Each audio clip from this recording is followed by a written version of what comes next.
I'd like to thank everyone for being here with us today. Good morning, I'm Scott Leslie, Director of the Albany County Veterans Services Bureau. Albany County is my home and home to over 20,000 veterans that our Veteran Service Bureau assists each year. Every veteran has his or her own unique story to tell, and that's why this event is so important, so we can hear those stories directly from them. Those who have picked up the check so that the rest of us may enjoy the land in which we live. They stand proud and help us stand proud in a world where principles are being challenged. They inspire us, encourage us, and protect us from the dangers here and abroad. We ask God to watch over them and help them truly temper justice with mercy. Help them rise above the clamor and always know the power of God's light to illuminate and overcome darkness. Help them to help us find better ways to peace so that the generations yet to come know the liberties we enjoy today.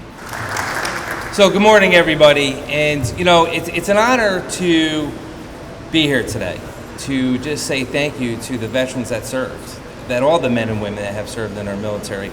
And I always like to remind everybody that less than 1% put that uniform on to defend our freedoms.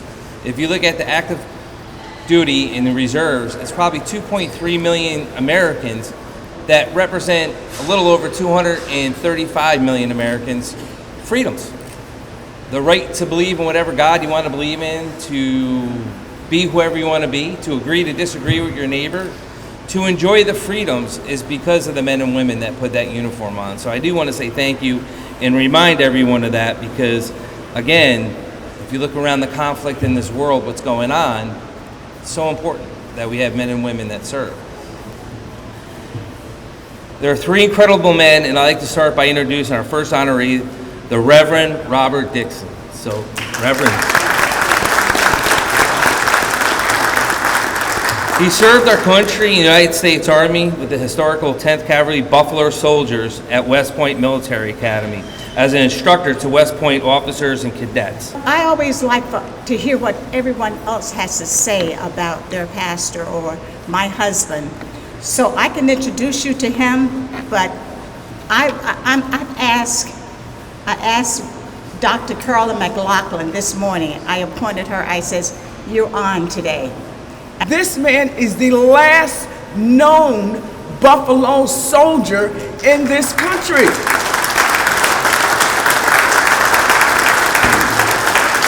So, the last known Buffalo soldier in this country is sitting here before you.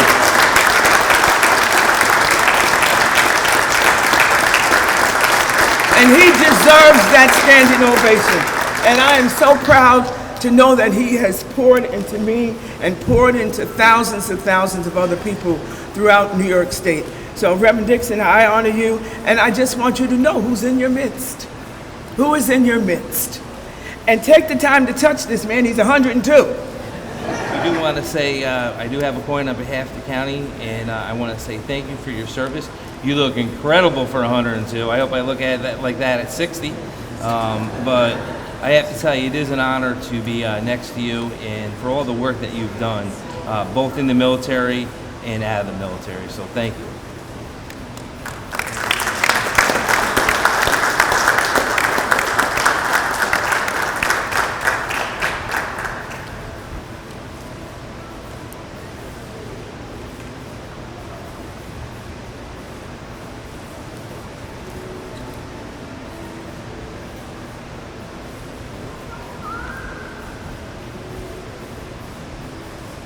I do want to say a few things about Eugene Scrupsey.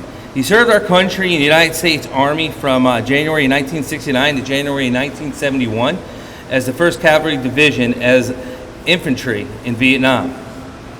He was awarded for his bravery under fire as he recovered falling soldiers off the battlefield. He took part in many combat actions based in encampments in Ba Wah and Long Binh, and hopefully I said that right. He was awarded the National Defense Medal, Vietnam Service Medal, the Veteran Campaign Medal, the Army Commendation Medal with Valor, the Bronze Star Medal, and the Combat Infantry Badge. this is my grandfather, Gene Skorupski.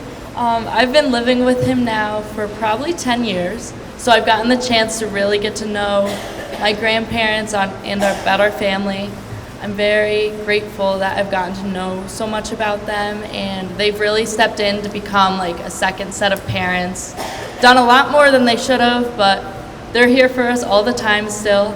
I'm in college now, my brother's graduating high school, and they're still here for us. He doesn't talk too much about Vietnam, but we've learned a few about it.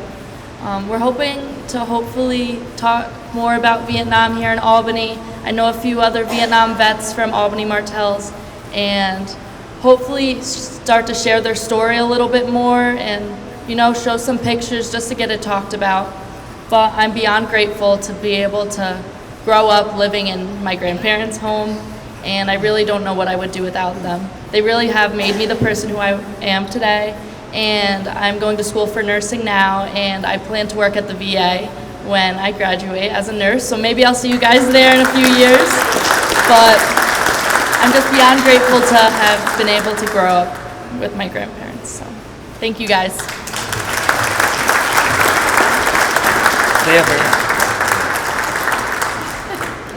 He's actually shy. I've never seen this. I really just want to hammer him and embarrass him to get him up here, but I'm going to be nice for your sake, And that was very nice, just not to say great, great, great grandpa. That was nice. But please.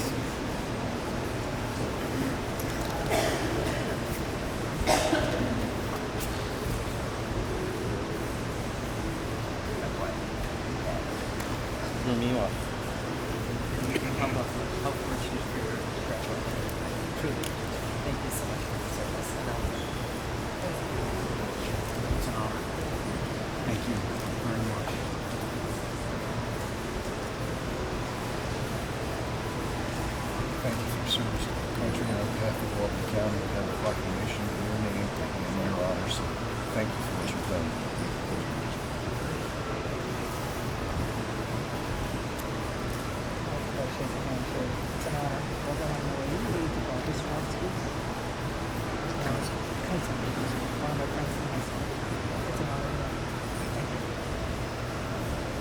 Thank you.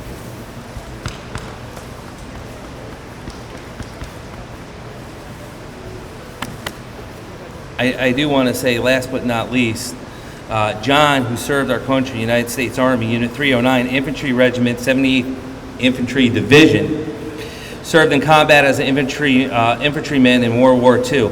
Battle of the Bulge, the Battle of Reagan, and he received many medals, but some of them Good Conduct Medal, the Victoria Medal, European, African, Middle East Campaign Medal, Combat Infantry Badge, Bronze Star, 2 Purple Hearts, and I could go on and on and on. After returning home, he served as an industrial engineer. Outside of his career, he enjoyed working with the Lions Club.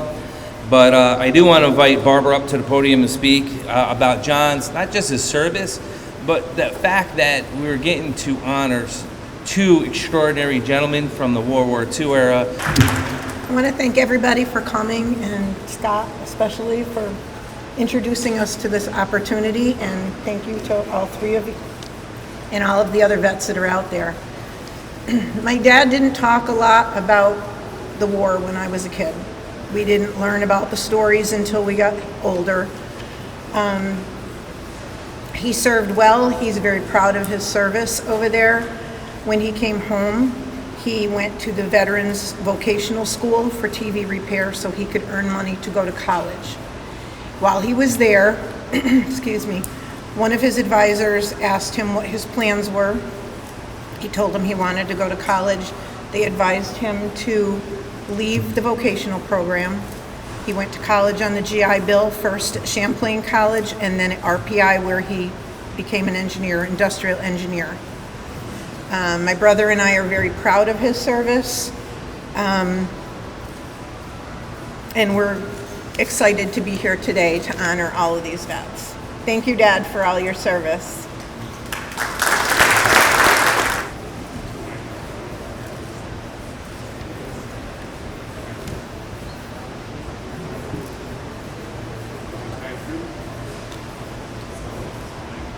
I want to thank everybody for coming out today.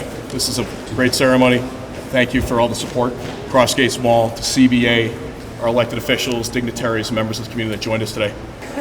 Again, thank you to our partnership again in the legislature, because it's not we can't get this stuff done without the partnership of the two extraordinary legislators that are here. So thank you so much, and to everyone else.